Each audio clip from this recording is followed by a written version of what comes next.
Hopatcong Community Bombastics, which is a conglomeration of high school jazz band and alumni band members.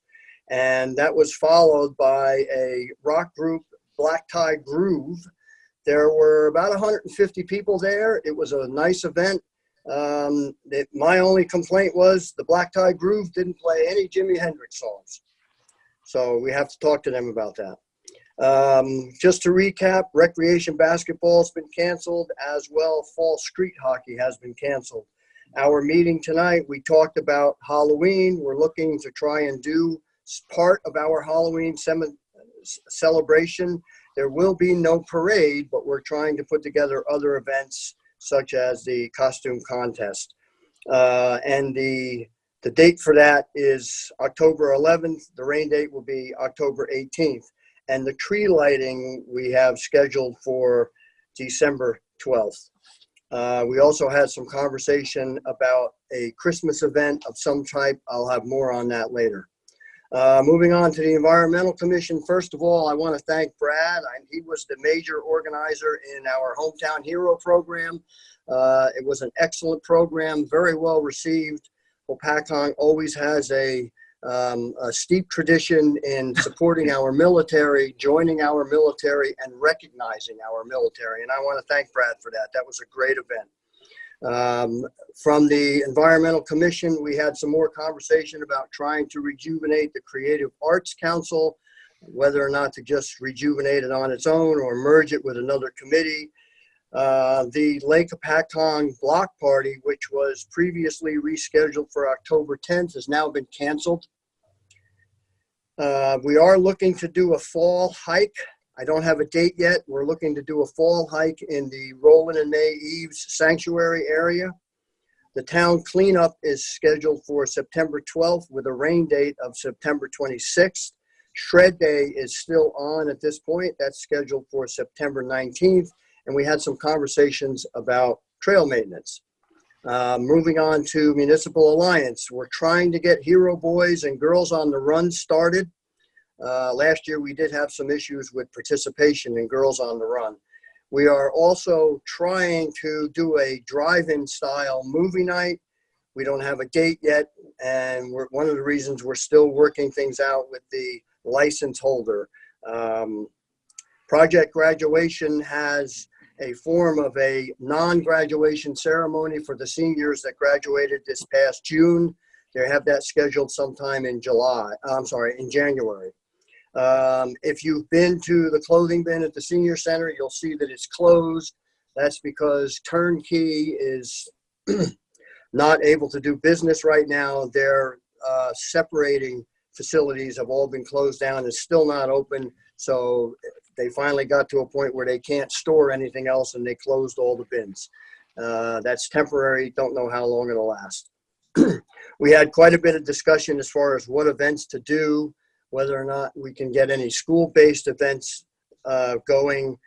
And one of our big issues is our budget has been drastically reduced by the state. As a matter of fact, the governor froze most of our monies. Our monies doesn't come from local taxes. It comes from, penalties from alcohol-related offenses, drug offenses, and also some federal and state money. So a lot of that's on hold, and that's where our holdup is. And that's pretty much it, Mayor. Thank you very much. Ryan, you're up. Good evening, everyone. I want to echo the comments previously said.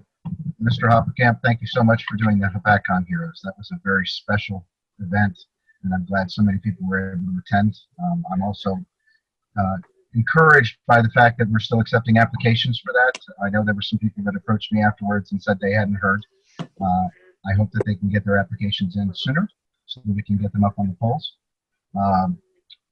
About the storm, I know everybody was frustrated. I know I didn't get power back until Saturday. I know some people didn't get it back till Sunday, even today, or yesterday, I'm sorry.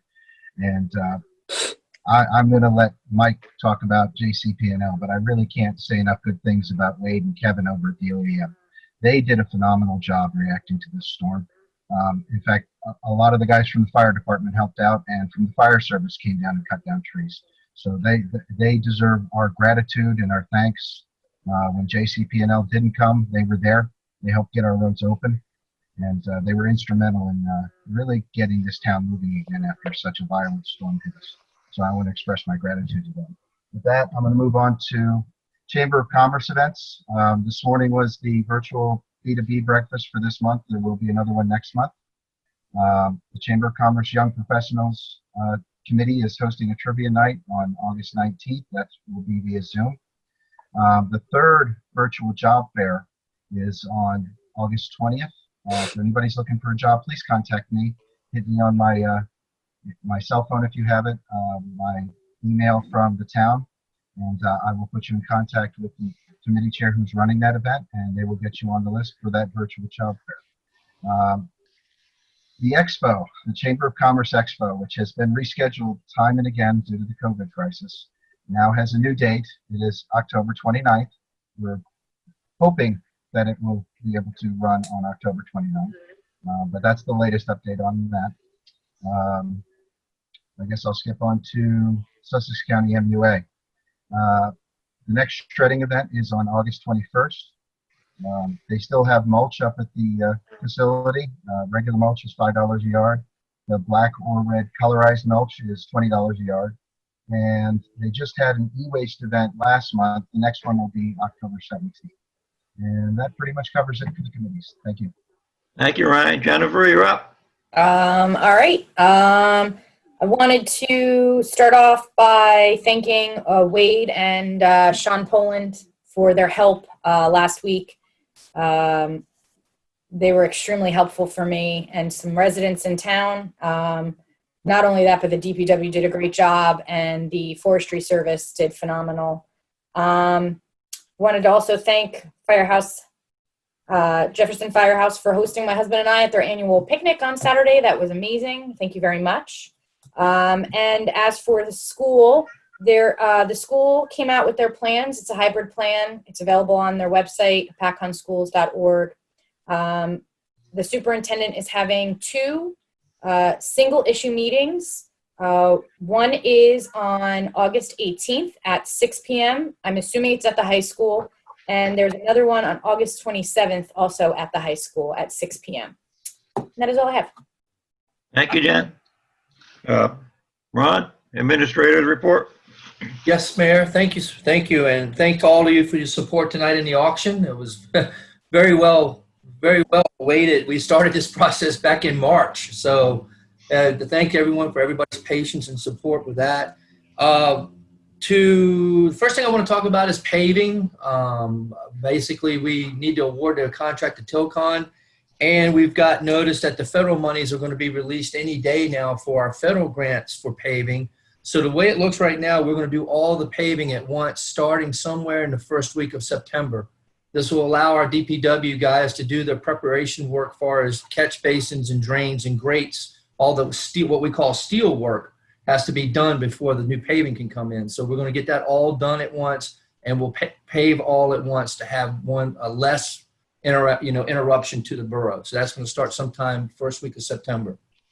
Councilman Hofferkamp, help is on the way. We got piped. The poles are ordered and will be delivered the end of August for the new River Styx project.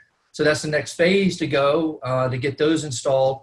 Believe it or not, what's really held us up on River Styx has been pavers. You would not believe the strain there is nationwide to get pavers, believe it or not. Well, we have a very unique process there because we have to match the pavers that are there. That's part of the grant. And they just got delivered today. So I would never thought out of everything we've done on that road that pavers would be the thing that kicked us, but that was really the long pole in the tent.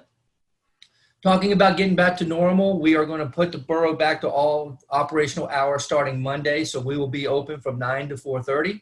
The public will be able to interact with us up to 4:30. We had been closing at 4 so we could do our money exchanges and deposits and stuff like that. But what we're seeing is we're not getting a rush on the bank. And quite frankly, we're feeling a little bad that some people to get here at 5 or 10 minutes after 4, we have to turn them away, and we don't want to do that anymore. So we're going to start back up 4:30 starting Monday. Hudson Sewer, the Hudson Sewer project, the bid specs are written. They've been submitted to DEP, and we're waiting any day now to get the letter of approval to proceed so that we can put the project out for bid. So that any day now we'll be going out to bid for the Hudson Sewer project. We had our first meeting with the attorneys on the PFOA and the POFAS lawsuit. The claim for the borough has been written and will be submitted within the end of the week, if not the first of the week. So that process has started. And one last thing we got today, it's literally hot off the press, and if I could, I'd like to read this verbatim. We got an email today from Donna O'Brien. She is the team lead for field operations of the United States Department of Agriculture. This is where we receive our HUD grants. And I'd like to read this. It says, I'd like to let you know that the HPG awards have been finalized by DC. I am sending you the approvals under separate emails, but wanted to let you know that the Borough of Hopatcong received fiscal year 20 grant this year in the amount of $115,407.28. This is the most original allocation in the state of New Jersey has received. Sincerely, Donna O'Brien. So, Good stuff. kudos to all our. Very nice. That is cool. So that's all I got, Mike. Thank you. At this time, we'll open the meeting to the public. I'll entertain a motion. I'll make that motion. Second. All in favor? Second. Aye. Aye. The meeting is now open to the public. Comments are limited to one comment period of no more than 5 minutes. So there you go. You take it over, Ron. Got it. Brenda, I saw you raised your hands. I'm trying to unmute you. You're up. Hi, Hi. I'm here. Thank you.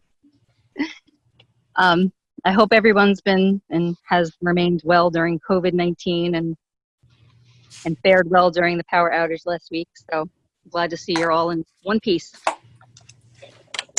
My questions have to do with the vacation of, or the ordinance 21-2020, vacating 8 foot for house buffer and 10 foot for septic buffer for the property owner of 8 Oneida that was passed last meeting. We still aren't sure what the reason was to vacate the property instead of just providing an easement. We didn't get an answer to that question, so we wanted to ask that again. Also, has the engineer been instructed to flag out Riggs Lane because we haven't seen any stakes down there to see where the property lines are? And also, what is the status of the title search on Riggs Lane? I know it was ordered a few days before last meeting, and I'm wondering if it's in. And if so, what information does it hold? And who was included in it as far as property owners? Did you need any information from us? I assume not, because we weren't asked for any information, but still want to ask. And if it is in, can we obtain a copy? Thank you. Next up, Ron.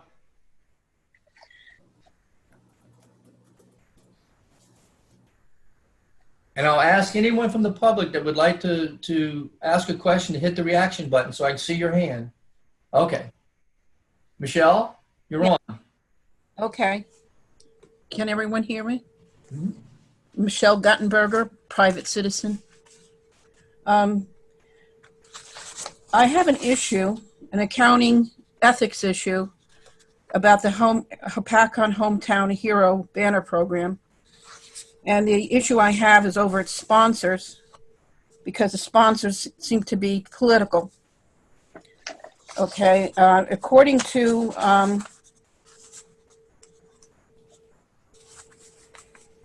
Hopatcong Happenings, we have here, we would like to sincerely thank the following sponsors: Lake Hopatcong Rotary Club, Hopatcong's Women Club, Hopatcong Republican Club, the Schindler Young Re-Election Campaign. So I do have an issue with that. It would have been, I would like to know how you asked for these sponsors, because it doesn't seem like there's anyone from let's say, the Democratic club that we have, Hopatcong Democratic Club, or any other organization. And also it seems to me that it was something that was purchased. People had to pay $100 to purchase these banners, and that there was no hardship clause for people who could not afford the $100 to purchase them. And then you're asking for also donations. And what are we donating to? Are we donating to a political party project? And as I'm looking here in our code book, and it goes under Chapter 20, Funds and Accounts, in regards to political campaigning, we have 20-6, award public contracts to certain contributors prohibited. And also, being that you are, the people who are Schindler and Young are on the council board, they probably approved for the printing of those banners and who would be the printer of those banners. Okay, so this was like a closed bid contract. So under here we have the New Jersey New Jersey SA 40-A 11-5 1A1 and or media public relations, lobbying, parking, garage, manage business entity has solicited or made any contributions to. And then we have item number 2, any candidate committee established by the benefit of a candidate for the Borough of Hopatcong elective municipal office. And we have 3, any joint candidate committee established on whole or part or for the benefit of a candidate for Borough of Hopatcong elective municipal office. So I think you've covered those categories here where you're not in compliance under the 20-6 awarding public contracts. So to me, it's an ethics issue, accounting ethics issue that you had with this. So I wouldn't be giving great praise to this program again, because again, people had to pay $100 for it, so they purchased it, okay? And if they couldn't afford the $100, you didn't offer anything for them to get a banner up for their family.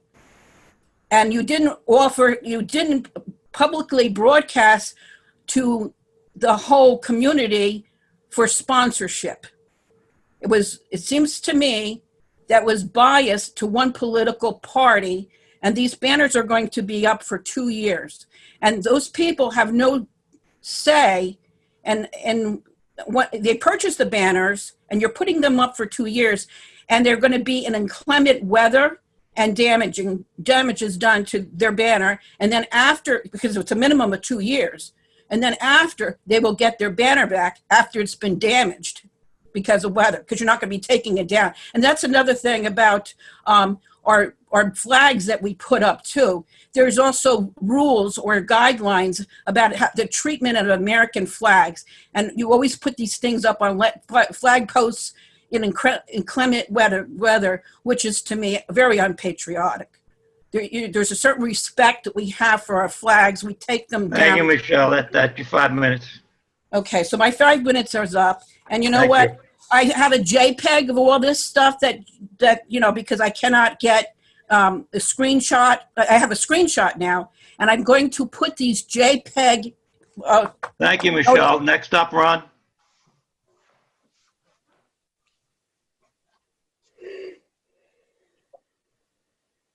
Hello? Hello? You're up, You're Mira. muted. Yeah, you're up, Mira. Thank you. I would like to ask if the borough, have we taken over supplying the food for the congregate nutrition program? And if so, where's the food that we're supplying coming from? And then I have a comment, and the comment is just that our town is always pulled together in time of need. So I want to thank everyone who helped get our power back. And that does not necessarily include JCP&L. Thank you. Thank you. Next up, Ron. Let's see here.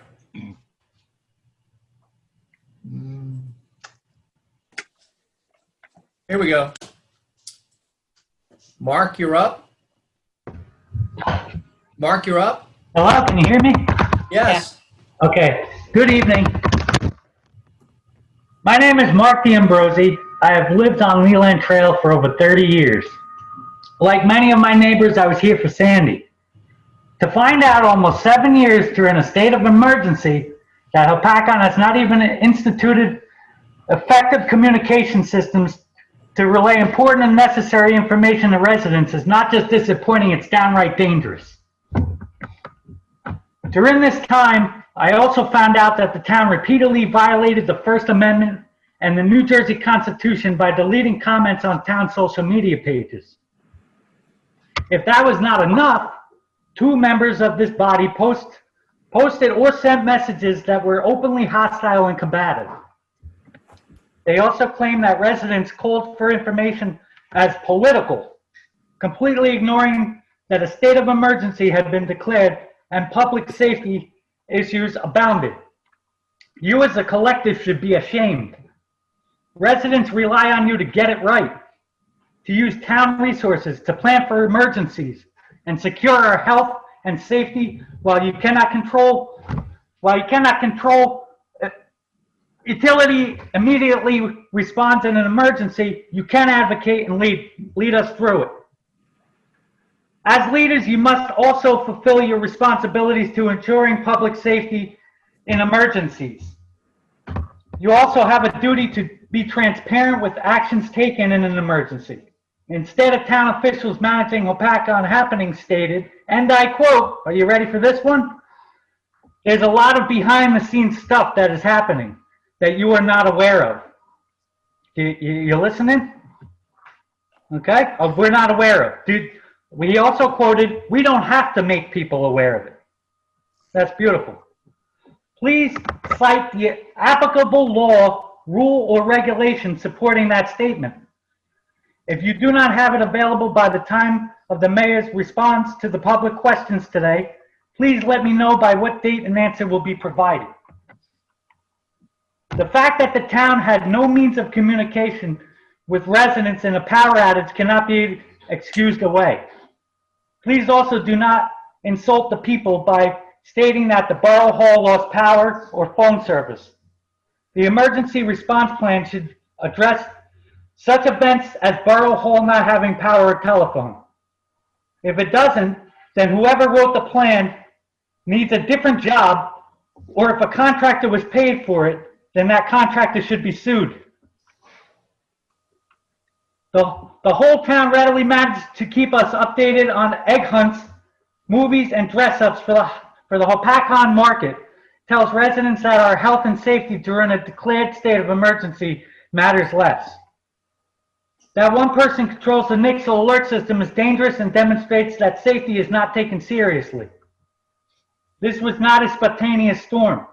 Wind speed and diameter were measured as the storm moved up the coast. The town had time to prepare, plenty of time, and ensure that the emergency response plan could be readily implemented. Instead, a Borough of Hopatcong social media page for, and I quote, emergency information and/or road closures and messages from the mayor and/or town officials for the town of Hopatcong. It was created on August 9th, a week after the storm. Something is indeed wrong with the way the town approaches this, and given this failures, I would like to know when the town's emergency management plan was last updated and by who. If you do not have this information available by the time the mayor responds to the public question today, please let me know what date an answer will be provided. I am also looking forward to reading the detailed report on all what the mayor said on the Borough of Hopatcong page. Will be forthcoming. We deserve better, and you can do better, all of you. That is evident by the acts taken and communication that started once the residents' frustration and outrage became clear to you. We have a wonderful community in Hopatcong. Residents reached out and came to each other's aid during the power outage. You need to rise up and meet us at our level. That's all I got to say. We deserve better. Thank you. Next up, Ron.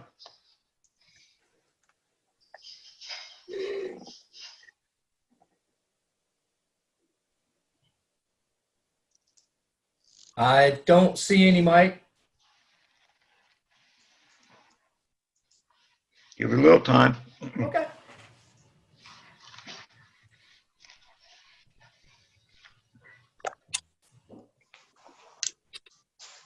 Yes, hello. Can I make a comment? I tried to raise my hand, but I couldn't. Oh, there we find go. Here you go.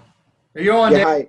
Hi, my name is Dave Hatton. I'm here representing Violet Hatton, who's also on this call. My mother is 81 years old. She's been a lifelong resident of Hopatcong. She lives at 9 Oneida Avenue in Hopatcong and also owns property, lakefront property on 12 Oneida. My family has been, I grew up in Hopatcong, and my family has dedicated much of their life to the community in Hopatcong, my mother being a school teacher for 40 years in the district. My father was school principal at many of the schools here. My late father. The reason I'm speaking in this council today is to support the comments of Brenda early on the vote on the ordinance 2120 for Riggs Lane. We feel that, my mother feels, and I also feel that this vote did not follow proper process and procedure in terms of the looking at the details of the facts. And basically, we would ask for it to be revisited and support the comments that Brenda had earlier. Having the properties in town, all the dedication that my my parents have given to Hopatcong.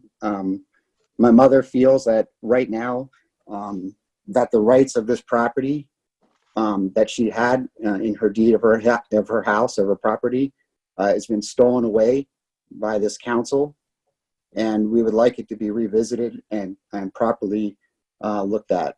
So thank you for your time and attention. Thank you. More public, Ron? Leslie Cole. Can you hear me? You're on, Leslie. Hi. Leslie Cole, 109 Francis. I'd like to thank everybody, those involved in the Hometown Heroes Project. I'd also like to thank everyone who responded to the state and town of emergency. Jennifer, I'd like to thank you for the posts you made on Facebook.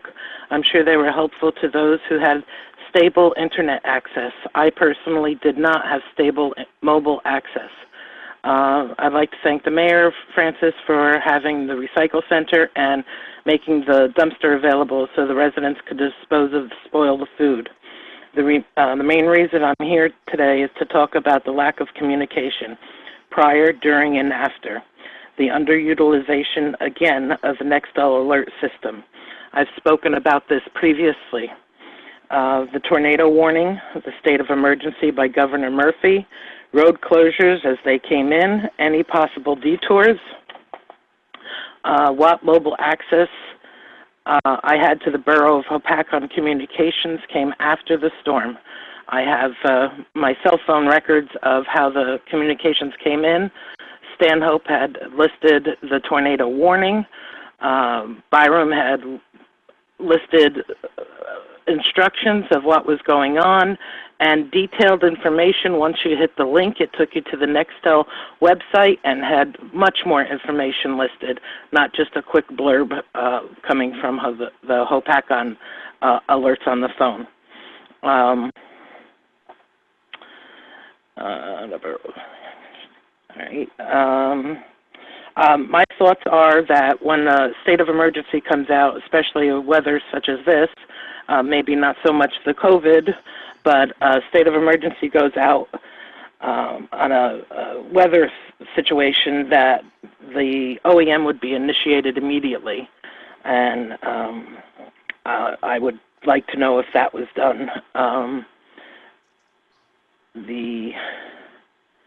I'm concerned about the lessons from Sandy weren't done. I mean, mostly, to my knowledge and my experience, there's a review done after a situation like that, and I'm just wondering if review report was lost, because it just seems like it was a repeat. The communication that was sent out about showers, I never saw anything about signing up for them until days after the announcement was made. Potable water and ice, I saw the notification go out for potable water and ice at Firehouse 3. Never saw the second announcement about ice. I did see the second announcement about potable water, but nothing about that you should bring containers, because I'm guessing that was a tank that was brought in.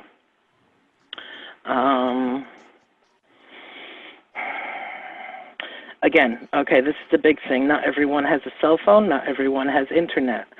Some old Verizon lines usually still work. They worked for Sandy for me. Optimum phones most times do not work. They did not work for me this time. I'm wondering, the OEM disaster plan for communication, social media, Nextel, reverse 911, and when all these methods are out, even your main page, the hopatcong.org, you had emergency information mixed in with other documents on the main page that you had to search for what was going on. Plus, the text is so small on that page, you really have to squint to see what's going on. And when you look on it on a mobile phone, it's extremely difficult. And you can expand a mobile phone, but it's still very difficult. When all the electronic methods are impossible to access, you need to go to old school. Whether it's a bullhorn with a car or a police car going around using their speaker, you have to go to old school. And the communication was incredibly lacking. And I hope before the next storm or other state of emergency or town emergency, state of emergency occurs, that the communication process is improved. Thank you. Thank you. Next up, Ron.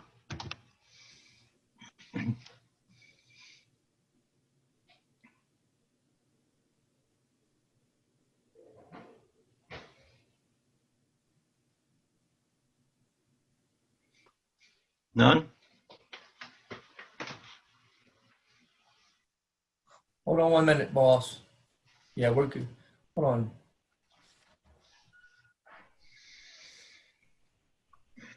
Not responding. Okay. I don't see any more, boss. Entertain a motion? So made. Second. All in favor? Aye. Bye. We're back. Okay. John Urson, would you respond to questions about Rick as much as you can? Sure. There was a pretty simple question, why the municipality leans towards vacating parts of right-of-ways that are no longer needed rather than an easement.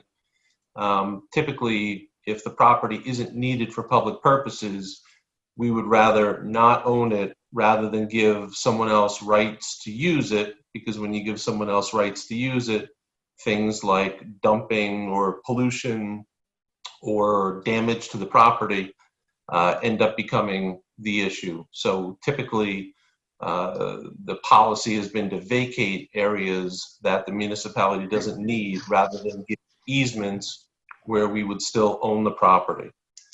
I think the quick update on Riggs is we partially vacated the road at the last meeting. I think the comments, there was the words used were stolen property rights, and I think the group over there is represented by Steve McNally. He's a very competent attorney, and I'd encourage them to be speaking to their attorney. When we vacate a portion of a right-of-way, we're not transferring any property rights, and we're certainly not stealing anyone's property rights. We're not canceling any property right that's recorded at the county clerk's office. We're merely declaring that a portion of the property is no longer needed for public purposes, and the municipality no longer is going to claim that portion of the property. As a result of the questioning at the last meeting, we did a title search. We got in a preliminary report, and I think it's safe to say that, as it appears now, the municipality does not have an ownership interest in rigs. And so the likelihood is that we'll be vacating, at least my recommendation is that we'll be vacating all of rigs in an upcoming meeting. And if the municipality doesn't own it, the tax record should be updated to the proper owners. And our process of vacating it is to remove the municipality from the equation where we do not have an ownership interest. This situation is not unusual for the borough. A lot of developments were done without full land use procedures because a lot of the development was done before there was land use procedures. A lot of them were done by filed maps and less formal procedures than would be followed today, and were done in the 30s, 40s, 50s, and even early 60s, where the ownership didn't track as clearly as it would today. So I think I have communicated with Mr. McNally, the attorney for the neighbors, and I think he understands the situation well. And the likelihood is the recommendation will come up to vacate the rest of the road, and then the title owners in the chain of title at the county clerk's office will have whatever rights they have on the recorded record. Thank you. In reference to the hometown hero, are we out of compliance with any statutes? I could not understand even what the complaint is. It didn't make any sense to me. I'm not aware of anything that you would be out of compliance with. I guess the one complaint is that rain damages flags over time. I guess if you buy the good material flags, I guess they'll wear well, but the rest of the stuff I didn't understand. Thank you. Don, what's our involvement with the congregate food supply? I'm sorry? What's our relationship with the congregate food supply? I don't understand the question. Yeah, probably a question for Ron. Still coming from Newton Hospital, right, Ron? You're muted, Ron. You talking about the senior center? Yes. Yeah, that's not for me to answer to. Yeah, everything that Conjugate Food Supply is being delivered, supported, and dealt with through the county division of senior services. We were the only nutrition site in Sussex County that was still on for them to provide food to us and the cost of that food and the delivery to the center. We've been a distribution site at the center for people to drive by and pick up foods, and partial delivery on our senior bus to those seniors that could not come to get, but it's all sponsored through the Division of Senior Services in the County of Sussex. Yeah, I think it still comes from the hospital, right, Ron? Yeah, they cook it and that, but it's funded through the county. All right, thank you. In response to communication issues, we will debrief on that in the near future with our OEM and administration. And if we need to improve equipment or redundancy in equipment, we'll certainly look at that. Okay, moving on. Let's go to approval of minutes.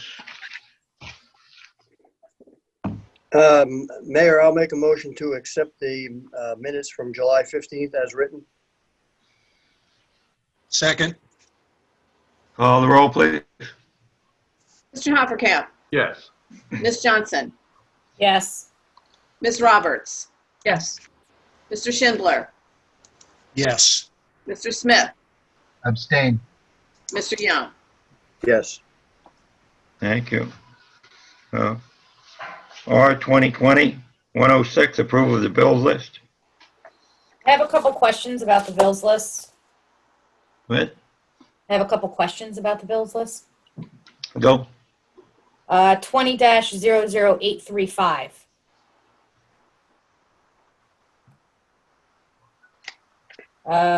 Also 20-00935. It's just blank. And I think that's it. You following that, Ron? Ms. Johnson, did you say 20-00835? That's correct. That's Tree King, tree removal, 6 Grove Road. Is that a private residence that we took a tree down for? Could have been emergency. It could have been a risk. I'd have Got to it. go look, but we don't take them down arbitrarily. Okay, yeah, that was. And then 00935 is blank for 147.72.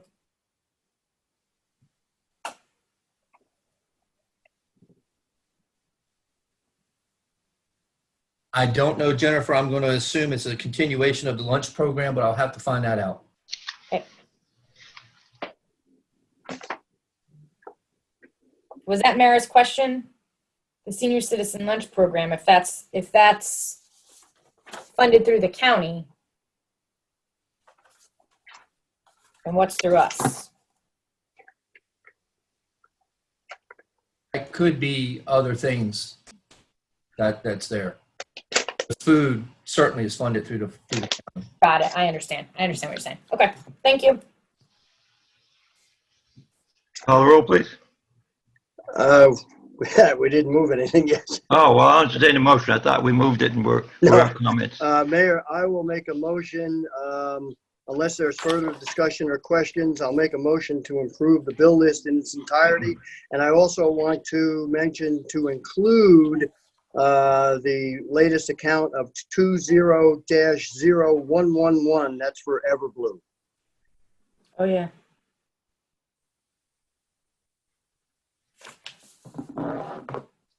Second. Call the roll, please. Mr. Hofferkamp, Yes. Ms. Johnson, Yes. Ms. Roberts, Yes. Mr. Schindler, Yes. Mr. Smith, Yes. Mr. Young. Yes. Approval of the consent agenda. I think we have a report on that. That's not much on that. I think that's the only thing we have. I'll move it. Second. Call the roll, please. Mr. Hofferkamp, Yes. Ms. Johnson, I'm gonna abstain. I asked a question for Lorraine, and I didn't get an answer, so I'm gonna abstain. Ms. Roberts, Yes. Mr. Schindler, Yes. Mr. Smith, Yes. Mr. Young. Yes. Ordinance introduction, ordinance 23-2020, removal of water and sewer late fees. An ordinance of the Borough of Hopatcong, County of Sussex, modifying the revised general ordinances of the Borough of Hopatcong to remove water and sewer late fees. This is introduction. I'll move it. Second. Call the roll, please. Mr. Hofferkamp, Yes. Ms. Johnson, Yes. Ms. Roberts, Yes. Mr. Schindler, Yes. Mr. Smith, Yes. Mr. Young. Yes. Ordinance 22-2020, an ordinance to appropriate $35,000 from the Municipal Open Space Recreation Trust for the purpose of recreational improvements. So moved. Second. Open it to the public for any questions or comments. Did we ever tell anybody what it was for? Yeah, to replace the playground equipment in Motor Park. I think that's awesome.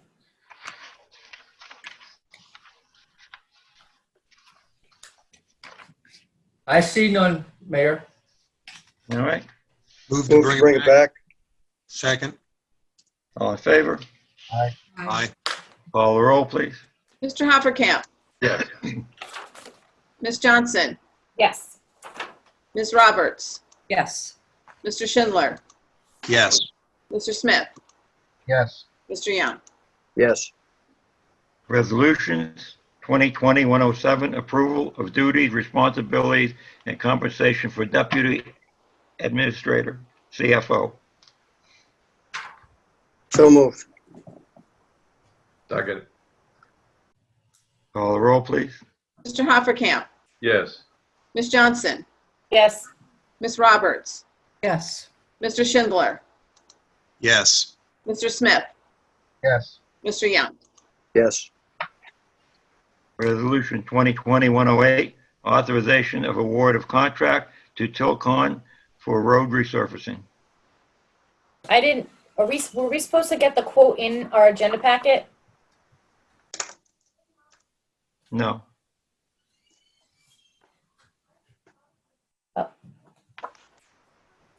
So what was the award of the contract? How much was it? We authorized that when we did the, Oh, you're right. I'm sorry, my bad. Okay, Yeah. my bad. Go I'll ahead. move it. Second. call the roll, please. Mr. Hoppercamp, Yes. Ms. Johnson, Yes. Ms. Roberts, Yes. Mr. Schindler, Yes. Mr. Smith, Yes. Mr. Young. Yes. Resolution 2020-109, authorization of the Municipal Alliance Grant Program. So move it. Second. Second. Call the roll, please. Mr. Hoppercamp, Yes. Ms. Johnson, Yes. Ms. Roberts, Yes. Mr. Schindler, Yes. Mr. Smith, Yes. Mr. Young. Yes. Resolution 2020-110, authorization for hunting on municipally owned land. This is a continuation of what we done in previous years. I'll move I'll it. move it. Only if they get more deer. Yeah. Yeah, right. No one second, I'll second it too. I don't know. Call the No, roll, I please. moved it. I moved it. Right. I'll take the second. I don't. Whatever. Mr. Hoppercamp, Yes. Ms. Johnson, Yes. Ms. Roberts, Yes. Mr. Schindler, Yes. Mr. Smith, Yes. Mr. Young. Yes. Resolution 2020-111, 2020 and 2021 liquor license renewals. So move it. Second. Call the roll, please. Mr. Hoppercamp, Yes. Ms. Johnson, Yes. Ms. Roberts, Yes. Mr. Schindler, Yes. Mr. Smith, Yes. Mr. Young. Yes. Resolution 2020-112, authorization for building in the right-of-way. That's that stone wall, if I recall. Yes, it is. And I will move it. Second. Call the roll, please. Mr. Hoppercamp, Yes. Ms. Johnson, Yes. Ms. Roberts, Yes. Mr. Schindler, Yes. Mr. Smith, Yes. Mr. Young. Yes. Resolution 2020-113, authorization for safe and secure communities grant. So moved. Second. Call the roll, please. Mr. Hoppercamp, Yes. Ms. Johnson, Yes. Ms. Roberts, Yes. Mr. Schindler, Yes. Mr. Smith, Yes. Mr. Young. Yes. Resolution 2020-114, authorization for renewal of membership in the Morris County Joint Insurance Fund. So moved. it. Second. Call the roll, please. Mr. Hoppercamp, Yes. Ms. Johnson, Yes. Ms. Roberts, Yes. Mr. Schindler, Yes. Mr. Smith, Yes. Mr. Young. Yes. Old business? New business? Mayor, I have something to address. Go ahead. The Finance Committee recently met, and it has come to light that in view of the fact that we've advised all our department heads to limit all unnecessary spending, it is being recommended that expenses for the mayor and council not be allowed for reimbursement of lodging at the League of Municipality in Atlantic City, should it occur. We're low on dollars in certain areas, and it would set, in my opinion, a bad example if we're going to Atlantic City on the taxpayers' dime during this financial strife. I'll have to agree with Bradley Hofferkamp, and I would support that. We could all pay our own way if we choose and decide to go. Well, that being said, I just for transparency, I've registered to go, as I've done in previous years, but if that's the case, then I will cancel my reservation. And if I go, I'll go on my own dime. So Valerie, cancel my reservations. Okay, I can do that, sir. More new business? Hearing none? You get to listen to me. Oh my God. I'm going to be as brief as I can, but so much has happened in so short amount of time that I'd like to address first the elephant in the room, which was the power outage. And to say that JCP&L was late to the game is a serious understatement. They didn't get here, quite truthfully, till practical purposes late Wednesday, if at all. And even then, it was kind of weak. So in reality, I don't think they really did anything till Thursday. But when they did start, the people they sent were absolutely wonderful. There's no behind-the-scenes nonsense with this. That's just plain nonsense. I have mayor's conference calls with the executive on JCPL on a daily basis during the crisis or during the emergency. The public is not invited to that. I wouldn't care if it was or not, but I don't do the invitations. And so I spoke very forcefully, as I've been known to do from time to time with bureaucrats, including our own, about my disappointment. I begged them to come here and deactivate lines so our people could move the trees. And even at that, our OEM has the wand to detect active wires.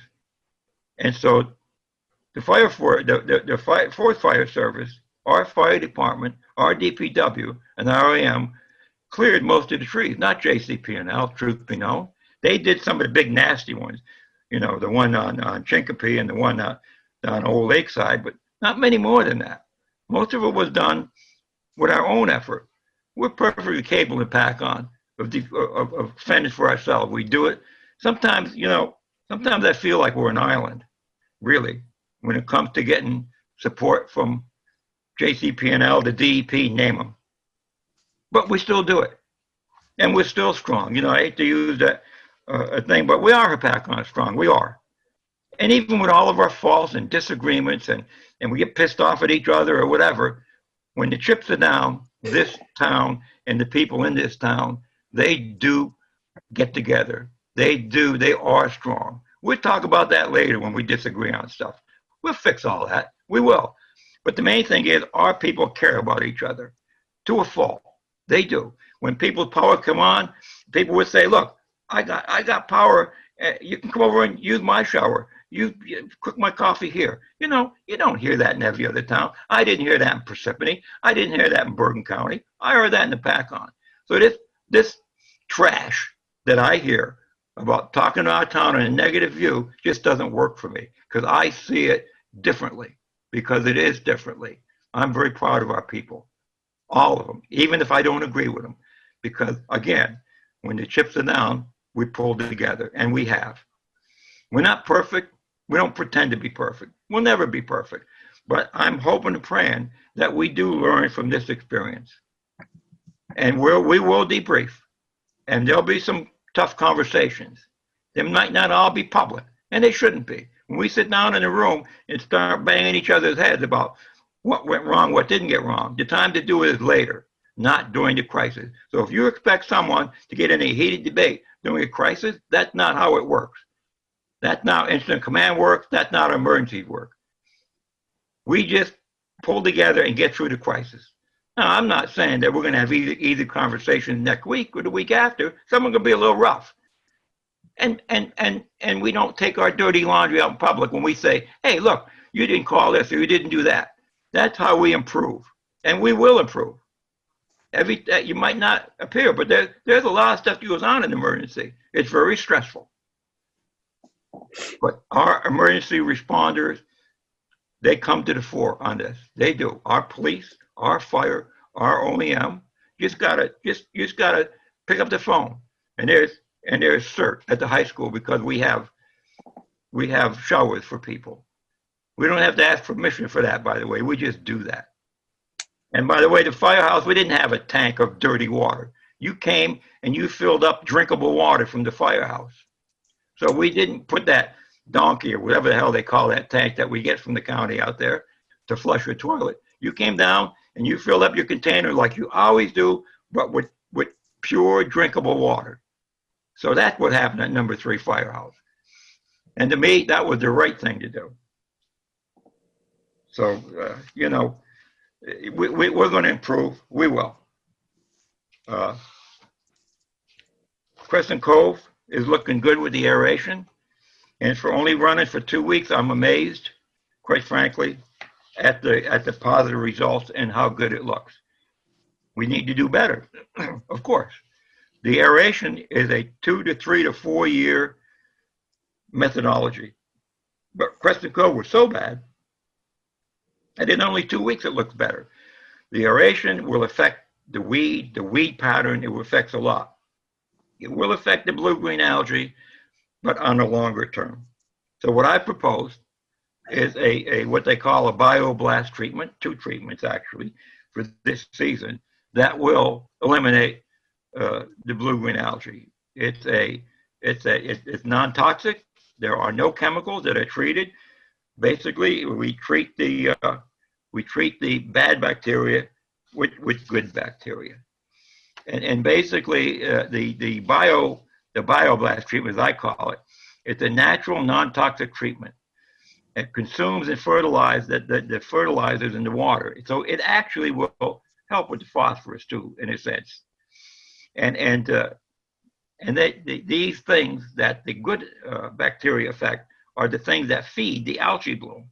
So if you follow that logic, it's a biological process. We actually starve the cyanobacteria, and we starve it by putting good bacteria in that eat the food that the bad bacteria eat. I'm oversimplifying so I understand it, but this is complicated stuff. But it works with the aeration, and it consists of beneficial bacteria and enzymes that we're going to grow them right out of the lake. So what you'll see, hopefully next week, if I can get the right funding in place. And by the way, this is not costing the taxpayer the back on a dime. And so we just put that to bed right now. And so you'll see, and we'll probably use Crescent Cove Beach Club. They've gave me permission to use their property. We'll put a couple of pretty good sized tanks there. And we pump water out of our lake into the tanks, treat it with the bacteria and enzymes, and then put it back into the lake. And this is how we combat the cyanobacteria. So the 2 treatments are a little over $21,000, call it $22,000.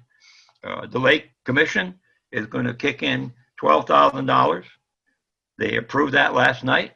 The Lake Foundation has told me within 24 to 48 hours, they'll come up with the balance.